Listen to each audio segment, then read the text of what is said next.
Good morning.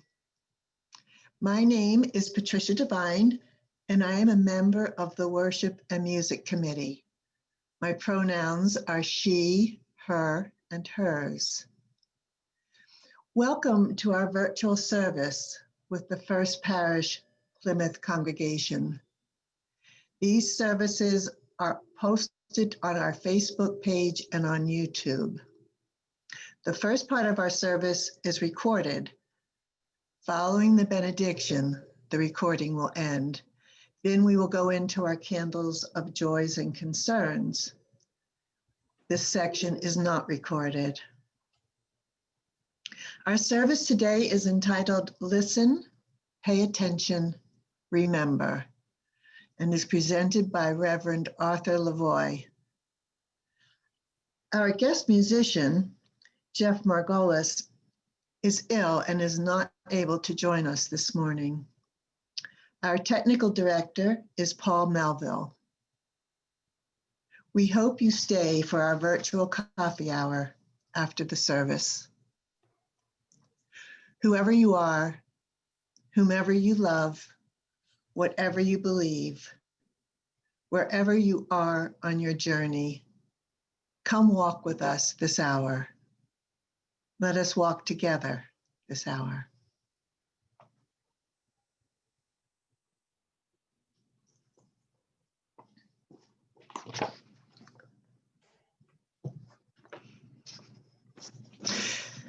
The call to worship this morning is entitled, Look at Our Brokenness.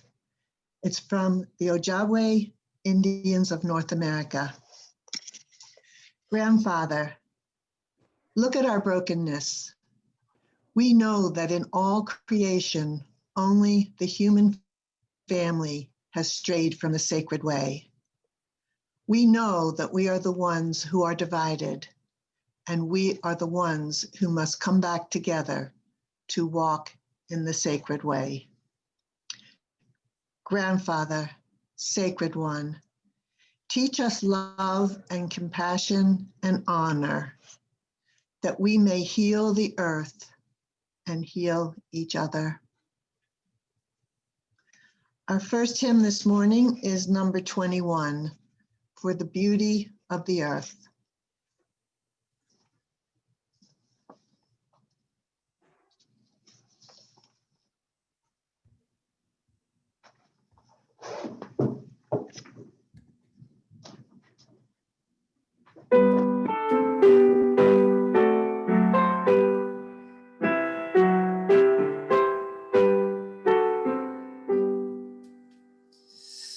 For the beauty of the earth.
Good morning and Happy New Year, everyone. I'm the Reverend Arthur Lavoie. My pronouns are he, him, and his. Please join me in the words of the chalice lighting that are on your screen. Love is the spirit of this church, and service is its law. This is our great covenant, to dwell together in peace, to seek the truth in freedom, to speak the truth in love, and to help one another.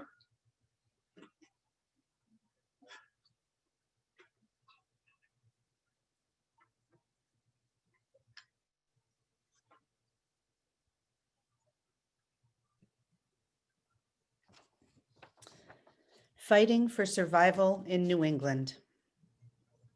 This is the story of a Native American warrior and her attempt to keep her people alive.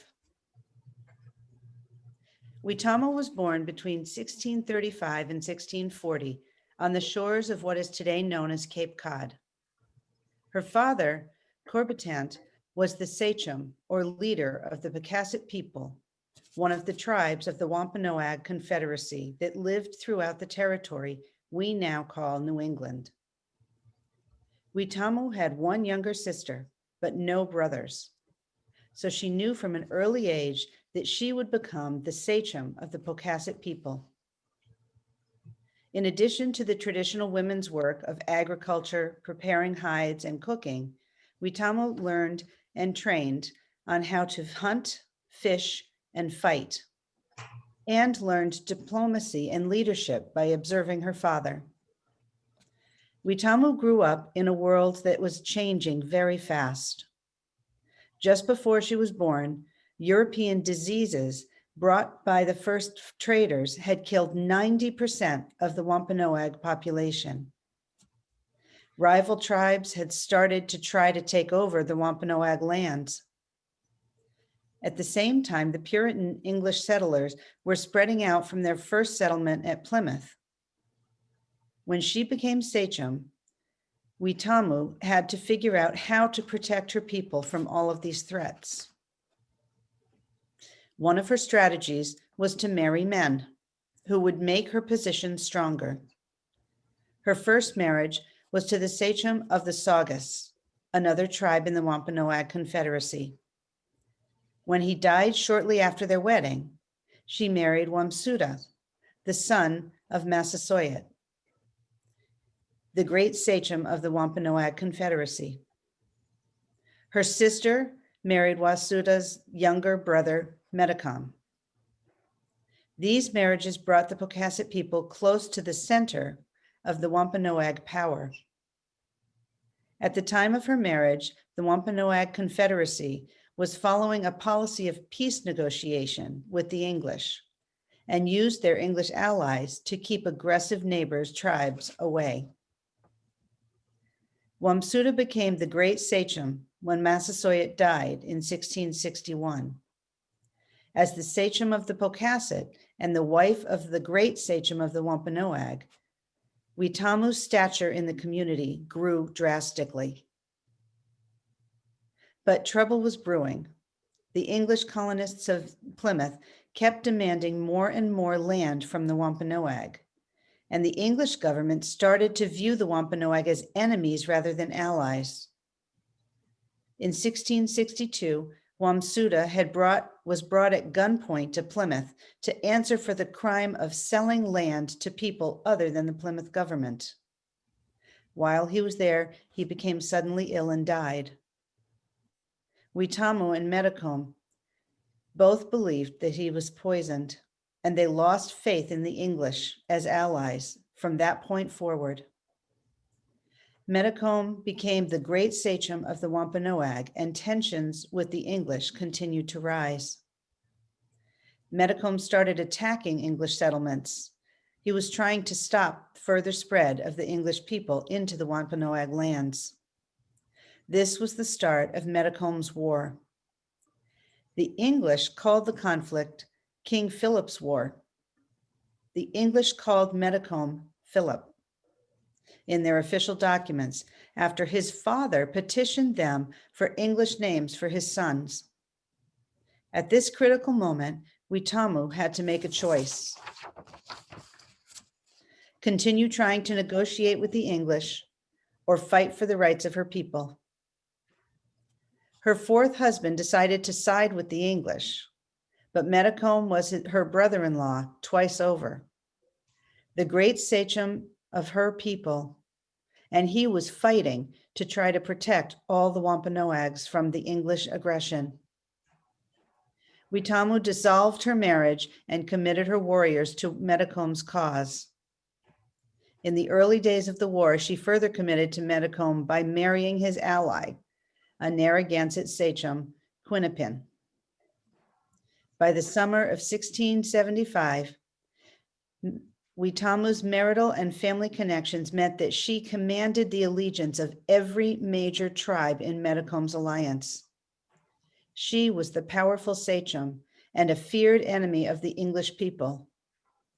When writing about this war, a Puritan leader described her as second only to Metacomb in terms of the mischief that had been done and the blood that had been shed in this war. Metacomb, Weetamoo, and Quinnipiac led raids against the English settlers in Massachusetts, New Hampshire, and Rhode Island in 1675 and 1676. Outnumbered and outgunned, the Allies had to stay one step ahead of the English while they tried to do enough damage to drive the English out of their lands. King Philip's War proved disastrous for Weetamoo and her people. After a strong start, vicious English counterparts wore away the tribal alliance. Wampanoag society was destroyed. At least 750 Wampanoags were killed during the war. Weetamoo drowned after crossing a river on her way to battle. Her death sent the warriors into a frenzy of grief. Proof of the love that she inspired in her people was obvious. Her endeavors may have failed, but her life story stands as a testament to the way women in Native communities fought back against the aggression of English settlers.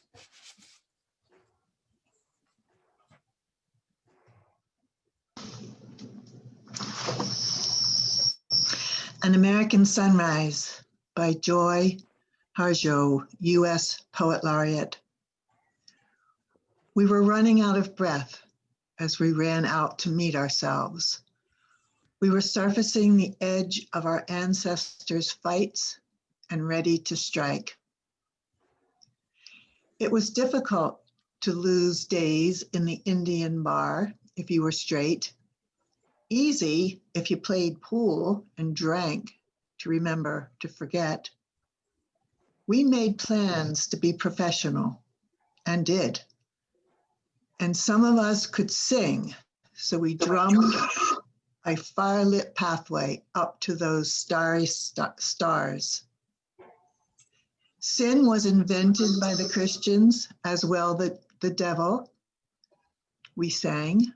We were the heathens, but needed to be saved from them. Thin chance. We knew we were all related in this story. A little gin will clarify the dark and make us all feel like dancing. We had something to do with the origins of blues and jazz, I argued with a Pueblo as I filled the jukebox with dimes in June. 40 years later, and we still want justice. We are still America. We know the rumors of our demise. We spit them out. They die soon.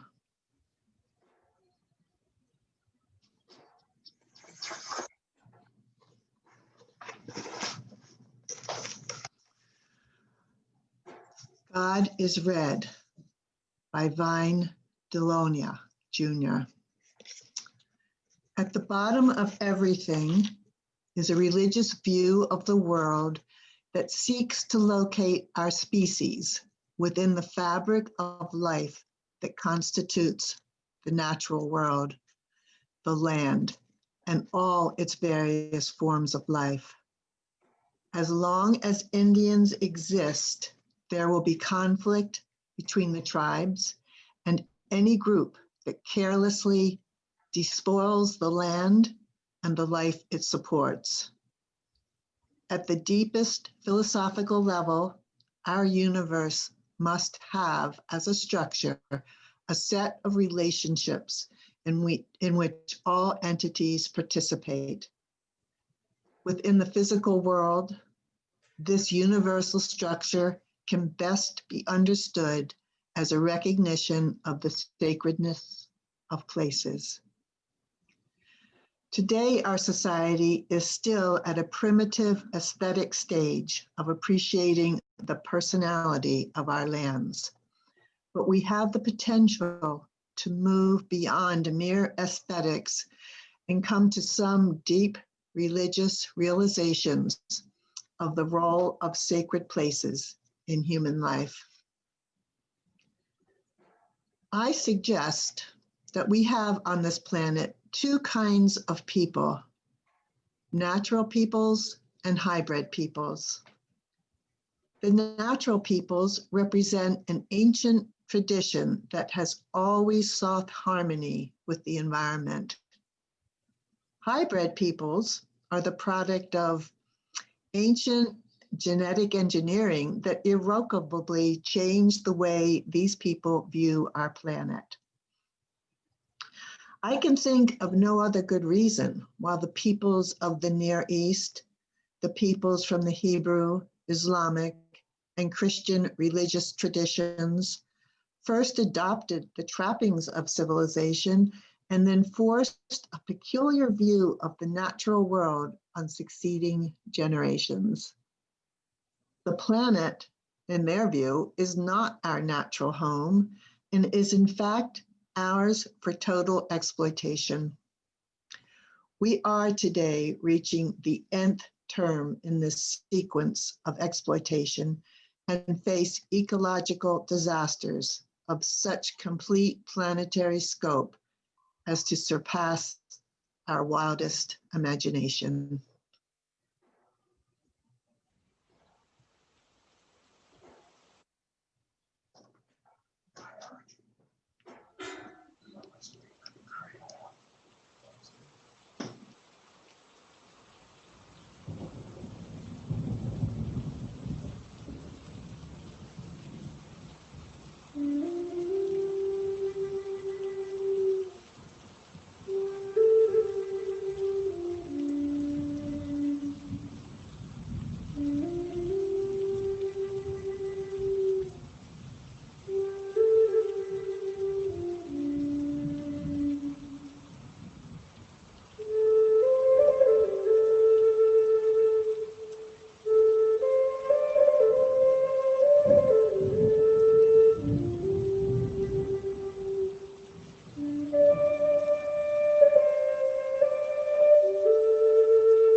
Every June, the Unitarian Universalist Association of Congregations holds its annual convocation called General Assembly, or GA, in a different US city.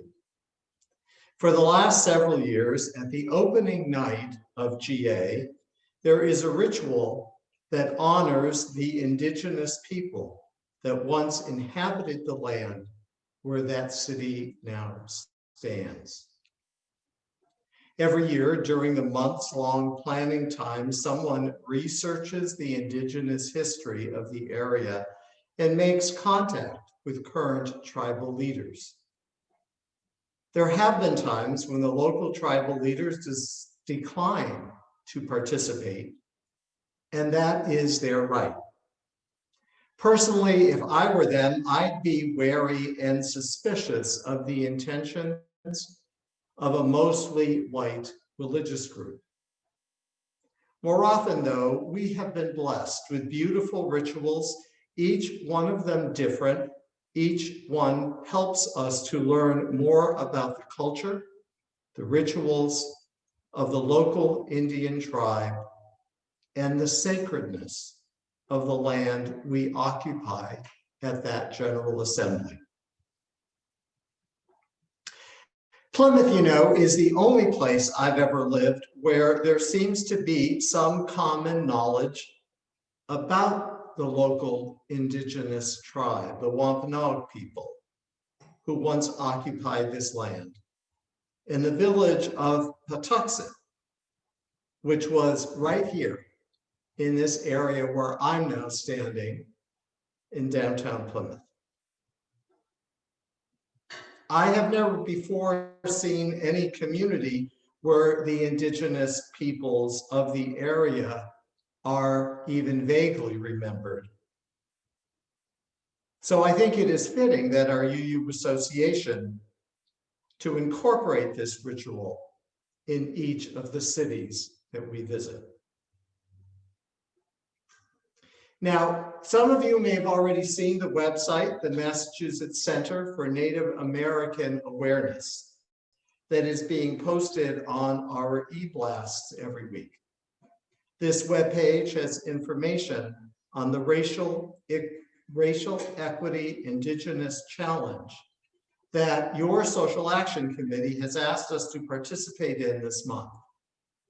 There's a plethora of readings, podcasts, short films, and full-length films and documentaries that we can use to develop our awareness of Indigenous peoples and the issues that they face. As I see it, the goal is to deepen our understanding and awareness of these issues so that we might deal with the prejudices and the blind spots we carry from our upbringing and be more effective allies to Indigenous peoples. In one of our readings this morning, Vine Deloria Jr. writes of the sacredness of the earth and its creatures. Deloria has been a professor at the University of Colorado at Boulder at the Center for Native American Studies there. Several years ago, he published a landmark book entitled God is Red, a Native View of Religion, from which our reading is taken. In the excerpt that Patricia read, he writes that there are two kinds of people: natural peoples and hybrid peoples. For natural peoples, their religious knowledge and rituals come from their natural experience of the earth, her creatures, and the seasonal and weather changes. Hybrid peoples, in his view, are those of us who came out of the Abrahamic religious traditions, Islam, Christianity, and Judaism, many of whom do not view this earth as our home. He doesn't say this in the reading, but I think he is referring to heaven or some kind of afterlife that is seen as the true home of human beings in these traditions. The God of Western traditions does not dwell in the earth, is not present in the elements and forces of nature. The Western God, dwells in this other place out there somewhere that we came from and that we're destined to return to. The earth then is just a temporary home, a place we can exploit and use as a way station. In the extreme view of these traditions, there's nothing sacred here. Everything here, earth, animal, plant, mineral, are meant to be used and ultimately exploited for human consumption and fulfillment.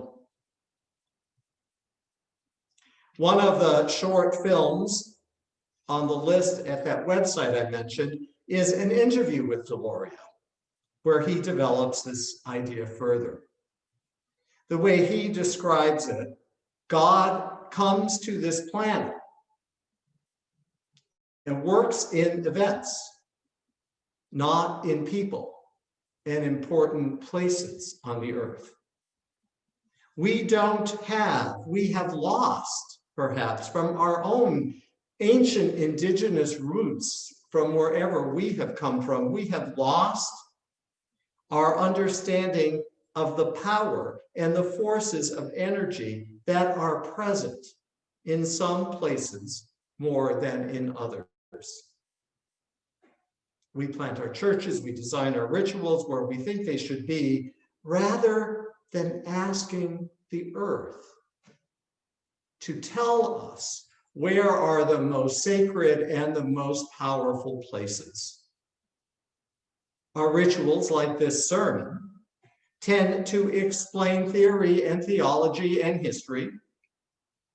In native rituals, one experiences the inner workings of the sacred and then ritualizes those experiences, often in movement and in chanting.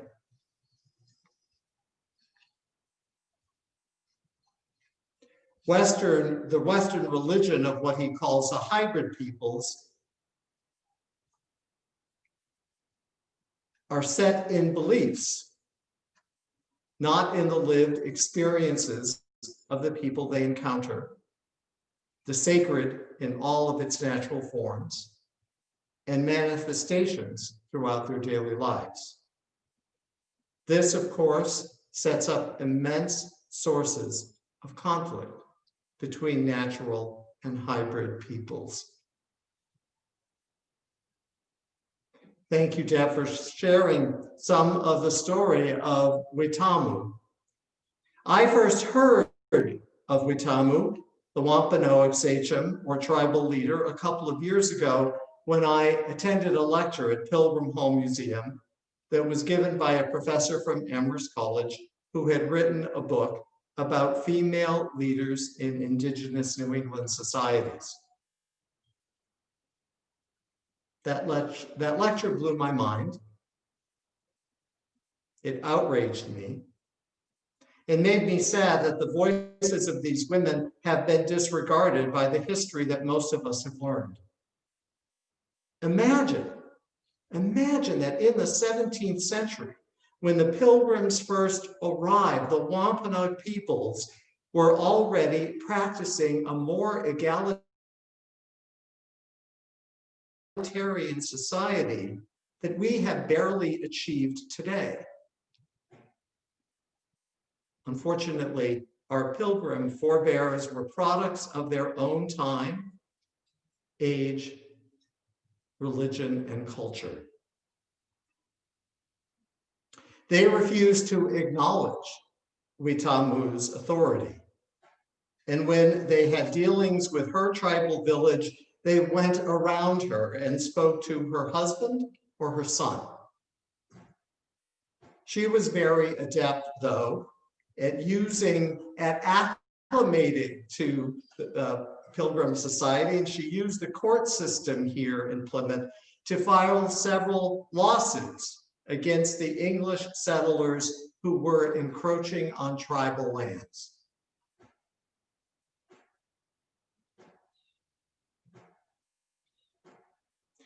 Many of us know that at the end of the conflict that we call King Philip's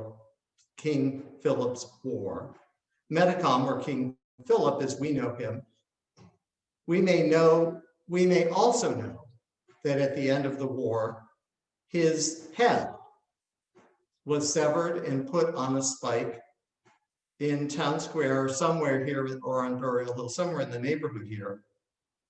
But we might not know that this was a more common practice among our pilgrim ancestors as a means of disrespect, of terror, and coercion. Witamu's head was also put on a spike after she died, close to the end of the war. And I believe that was done near her village as just another scare tactic to keep the people in line.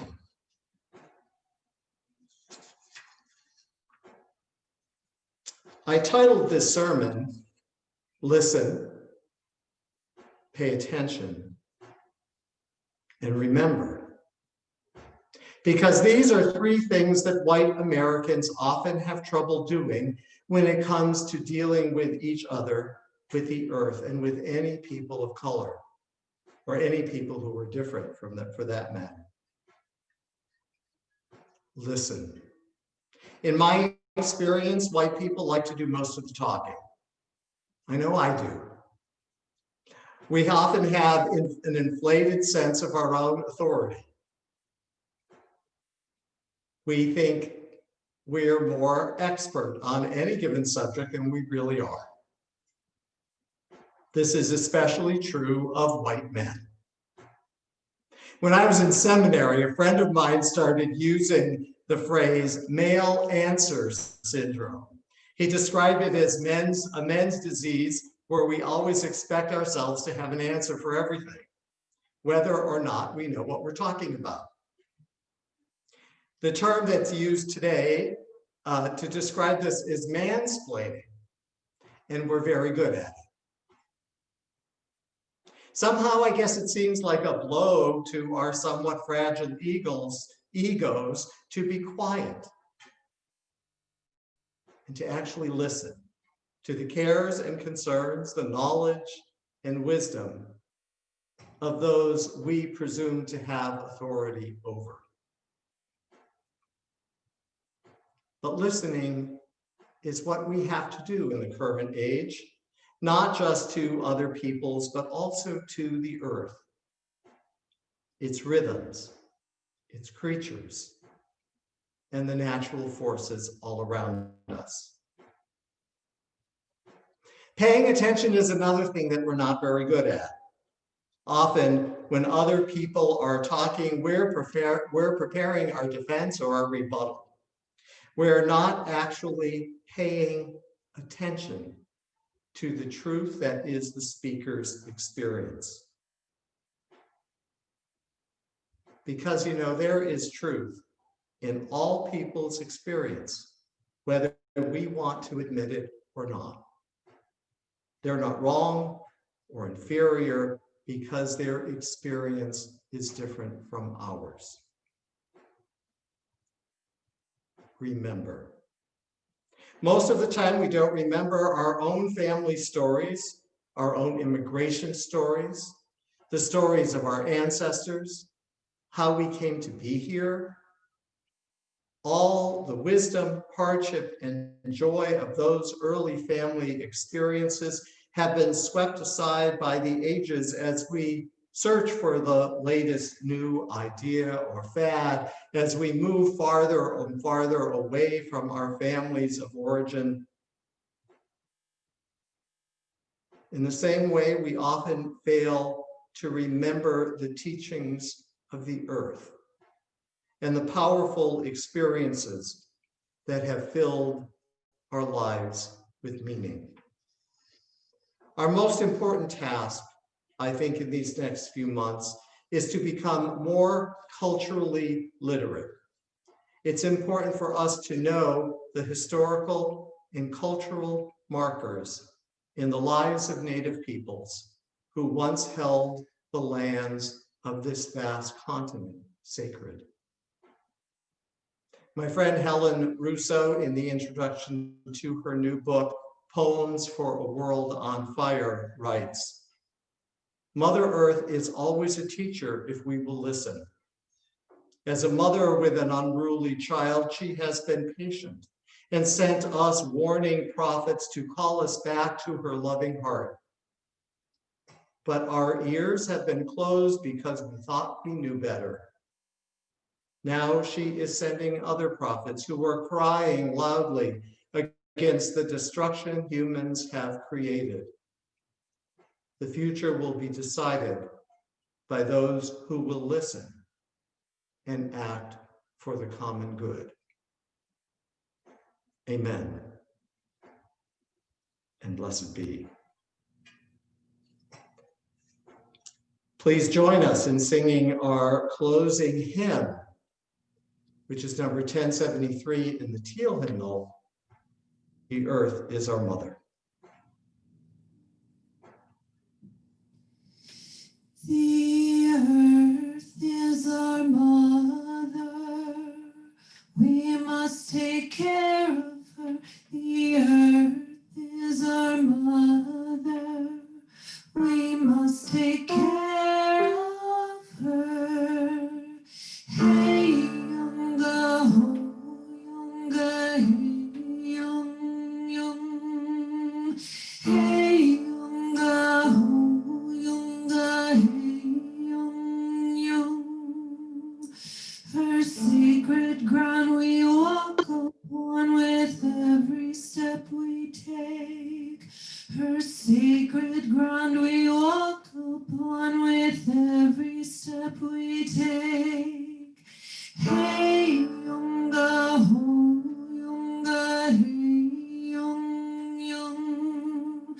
Hey, younga, ho, younga, hey, young, young. The earth is our mother, she will take care of us. The earth is our mother, she will take care of us. Hey, younga, ho, younga, hey, young, young. Hey, younga, ho, younga, hey, young, young.